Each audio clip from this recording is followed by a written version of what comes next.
In a small village lived a wealthy but miserly merchant named Hariram. He was notorious for his miserliness, hoarding his wealth and never spending a single rupee more than was absolutely necessary. Hariram's greed knew no bounds. He counted his money every night and hid it in a secret vault beneath his house. One day, while passing through the market, Hariram overheard a conversation between two men. They were talking about a treasure hidden in the middle of a mysterious forest. Hariram became interested at the mention of the treasure, and ideas of adding more gold to his already vast collection began to come to his mind. The next day, without telling anyone, Hariram set out on a journey to the forest. He was afraid that if he took anyone along with him, he would have to give them a share of the treasure. He went with just 2 large empty sacks. As he went further into the forest, the path became more and more dangerous. Thick vines and twisted roots spread across the ground. But Hariram, overcome with greed, did not notice the dangers around him. After wandering for days, he finally reached an ancient cave hidden behind a waterfall. Inside he found piles of gold coins, glittering jewels. A treasure that was beyond his dreams. When he filled his sack with gold, his eyes widened with greed, thinking of how rich he would be when he returned home.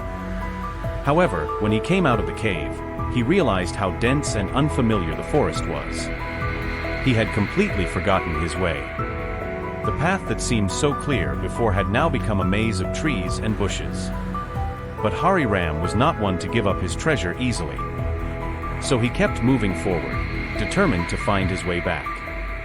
He was walking with a heavy sack of gold on his back. He was so tired with the heavy sack that he was feeling very hungry. He sat down in a big tree canopy. Then he heard an old woman's voice saying, "Why are you taking so much gold to a place where you can't even get food or water?" But Hariram ignored her, as he was too busy keeping his treasure safe.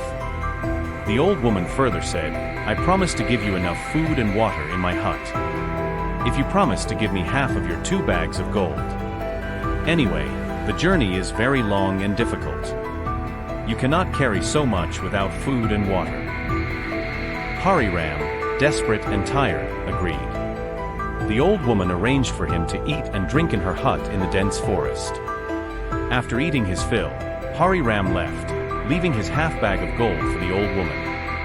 After eating, Hariram had regained some strength. Now he was confident that he would go alone with all the goods. But after walking for a few hours in the labyrinthine forest, he got tired again. He put the sack down at a nearby tree hut and sat down. There he met a donkey who offered to drop him halfway through the jungle if he gave him half of his sack of gold. "I cannot go further because there is a lion's area beyond that," Hariram thought. "At least I will make it through the jungle safely. I cannot carry so much gold alone, and I am very tired too." The donkey dropped him halfway through the jungle with half of the sack of gold. Continuing his journey, he heard the roar of a ferocious tiger in the jungle. Frightened, Hariram was afraid to move ahead. Hariram started trembling with fear.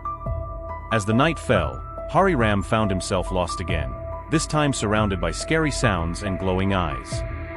On the way he met an elephant who said politely, "Hello, I will go halfway through the jungle. I can help you find the safe way.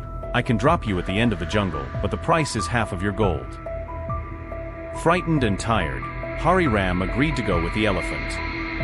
He left half the sack of gold with the elephant, and focused on running out of the jungle. As soon as he did so, the path cleared, and he easily got out. Finally, Hariram returned to his village.